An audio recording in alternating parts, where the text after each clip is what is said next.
How about Carson Kelly's cycle? What an amazing debut for the Cubs catcher. And I'll tell you what, it was fantastic to watch, including two walks. We're going to talk about the cycle, the Cubs with an explosive win coming off of a devastating loss. Great way to follow up. We're going to do it right here on the Cubs baseball channel. Like, subscribe, thumbs up, as I ask you guys to do every day. But thank you for being here. Coming to you on the road again. Let's go.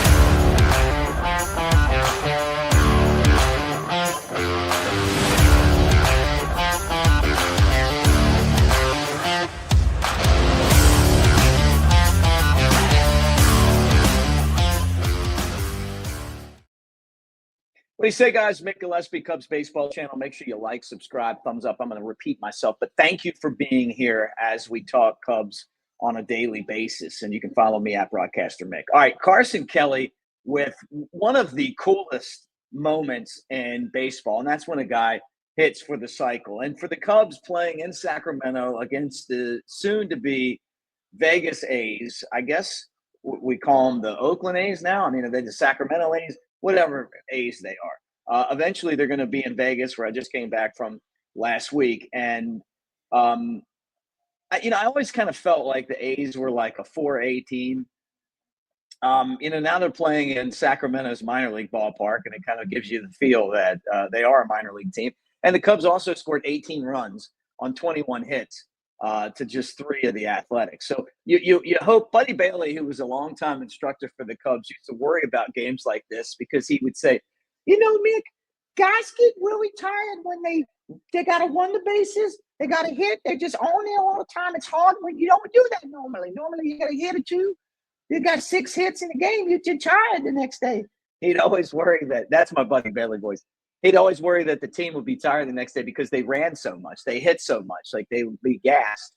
And the Cubs may be that. We'll see what happens in tonight's game. But first off, the cycle for Carson Kelly for the Cubs, it's the first cycle since one of my favorite all-time Cubs, Mark Grace, was a member of the Cubs and someone that I loved watching, and that was like in 1993. Now, Gracie seemed to be more of a triple candidate just because of his ability to hit the ball and move it around the park. So 30 years later, the Cubs get another cycle. And when you talk about cycles, like how many times do you get to the cycle and, you get a home run and you get a double and you get a single and then, you need that triple, but you can't get it. It's pretty funny to see that it was the Cubs catcher that actually got the triple.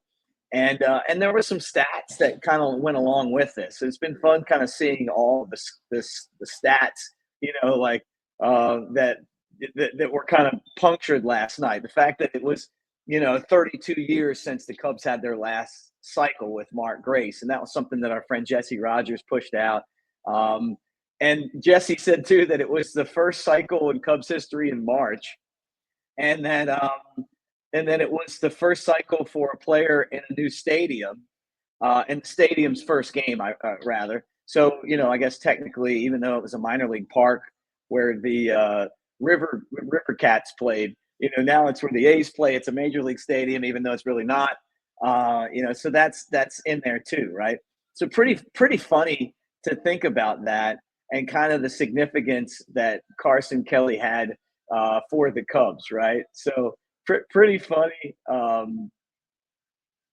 just to kind of get into that whole thing. But he's the third player in MLB history to hit for the cycle and record 2 walks.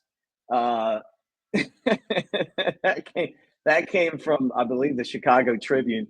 And then he joins Joe Gordon of the Yankees and Mickey Cochran of the Athletics, 1940 and 1933, to also accomplish that feat. So what makes it tough is that when you do this, right? So you got the 4 hits, but then you got 2 walks, which means you didn't even swing the bat to get the cycle. A lot of times, like so many cycles, it's like a blowout game like this. But the 2 walks in there make it even more rare, right? And it's the that was loud. Cycle batting 9th. First time that the guy batting 9th is hit for the cycle since 1901. Oh my goodness, that's so funny. So anyway, pretty funny to just kind of see how all this went down for Kelly. He was a guy the Cubs picked up in the offseason, and someone that the Cubs are really glad to have, kind of give them some catching depth. But when we talk about cycles now, it'll be Carson Kelly as the guy hitting for the cycle, like in Cubs history.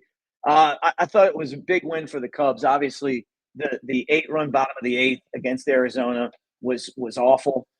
It's not good enough, but some real positives. And I talked about it even on that show, yesterday's show.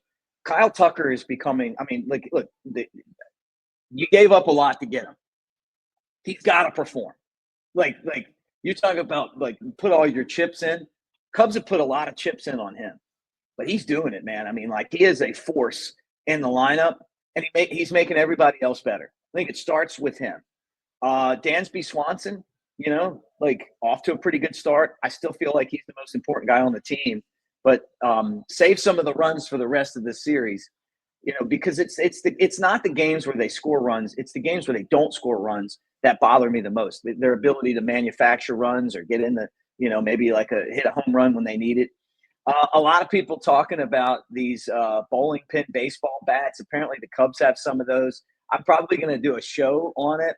I'm curious how legal these things are. The Yankees just crushed the Brewers, which I love, to be honest with you.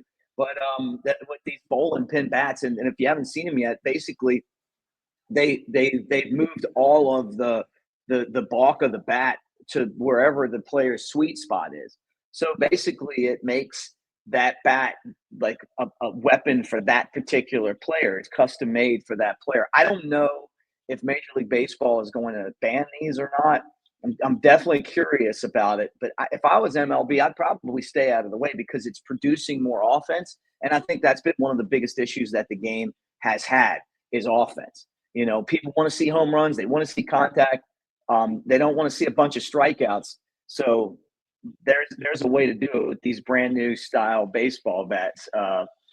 Cubs have another chance to get back to 500. Thought they were going to do it on Sunday. They play the A's 9:05 Central Time again in Sacramento. Justin Steele will get the start for the Cubs, and this is another opportunity for him to bounce back. Didn't have a great outing his last time.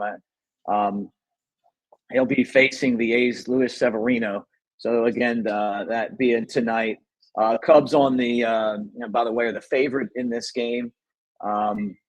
It's minus 135 for them. The over under on total in the game is 8.5, and we'll see what happens. I mean, if they can hit like they did yesterday, it'll be another fun game to watch. Thank you guys for hanging out with us on the Cubs Baseball channel. Make sure to, again, get in the comment section. Let's talk about things. Do you feel like the Cubs are moving in the right direction? Did you like the way they responded to that loss to the to the Diamondbacks the other night? And how about this? Ironically, Mark Grace is a broadcaster for the D-backs, right? He's on the air there. And so you got him. He's calling the game. And then the next day, his record's broken. If that's a record, I guess milestone, whatever you want to call it. But big win for the Cubs. All right, guys, thanks. We'll do it again tomorrow. And, sorry that we didn't drop it in the morning. Just was in a spot where I didn't have net, but got it out now. So the Carson Kelly Show, maybe the greatest game in the history of Carson Kelly. Go Cubs.